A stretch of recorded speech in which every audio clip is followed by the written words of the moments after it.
The body positivity movement has been such a good thing. We've talked about it on this show many times. I think it's helped people be kinder to one another, more understanding, but more importantly, to be able to love themselves. But now people are asking the question, could this actually be making us more obese? A new study from Georgia Southern University has found that despite the increasing rate of obesity in the country, fewer people are actively trying to lose weight. And so then some people have taken that jump to a conclusion, okay, could there in some way, shape, or form be a connection here? And I think what they found was the percent of overweight people trying to lose weight fell from 55 to 49%. That's not a huge decrease. But 6% when you look at the scope of the problem. Given that rates are going up. And the obesity is going up. So now 75% of all Americans, adult Americans, are either overweight or obese. It's pretty high, but I don't think that body shaming and guilt has any part of the answer, and there's no reason to think so. Well, we know fat shaming does the opposite of the intended effect. Fat shaming does not work. Right. Yeah. And I think body positivity is an incredibly positive thing that should stay.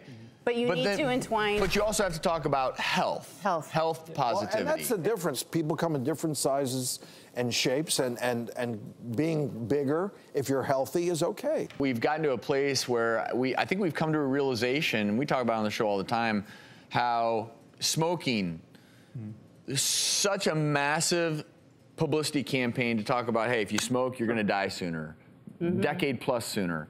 Well, now we're having studies out there saying, okay, well, if you drink X amount of soda a day or excess sugar, you're going to die maybe up to a decade sooner. I do think, though, if you go to see the doctor and the doctor says, okay, you know, we're dealing with some issues here, your blood glucose numbers, we're worried about your blood pressure, we're worried about your cholesterol levels, that, to me, has to be a wake-up call. And that's when we have to say, okay, we got to get health positive here. And I don't know, quite frankly, that the healthcare system has done a really good job of separating the two. Well, they have. Being overweight versus, look, some of your healthcare parameter numbers here aren't so good. And I think part of it is the onus is on physicians to mention weight, and sometimes they don't bring it up because they're not maybe reimbursed to talk about this obesity issue. There's not a lot of subsidized things that overweight patients can do to then lose weight, right? Does insurance pay for weight loss programs? Does insurance pay for physical therapists, et cetera? But I liken it to this. It's like this person in a raft on a river, and you know that Niagara Falls, like, to their death, is 200 feet away. And you run up to that guy on the river, and you're like, hey, that raft, it looks good. I like it. The color is nice on you.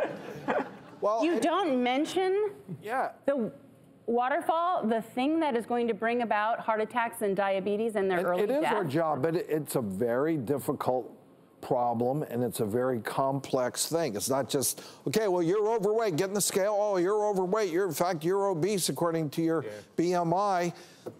Do this, but you know, there's so many other layers going on. Why? It's mind, body, soul, cultural. The amount it takes to get in shape is not a quick fix. That's the problem. I'm a little confused by this study. I don't know if it's skewed where it was done, but I would think with all the campaigns that are out there talking about type 2 diabetes and all the diet books, and people go out now and they list calories on menus and things, and people know how much sugar is in soda and certain. It's just, you would be amazed, though, Drew, at how, as a society, we are so far down a path of the kinds of foods being everywhere that do lead to obesity and unhealthy living.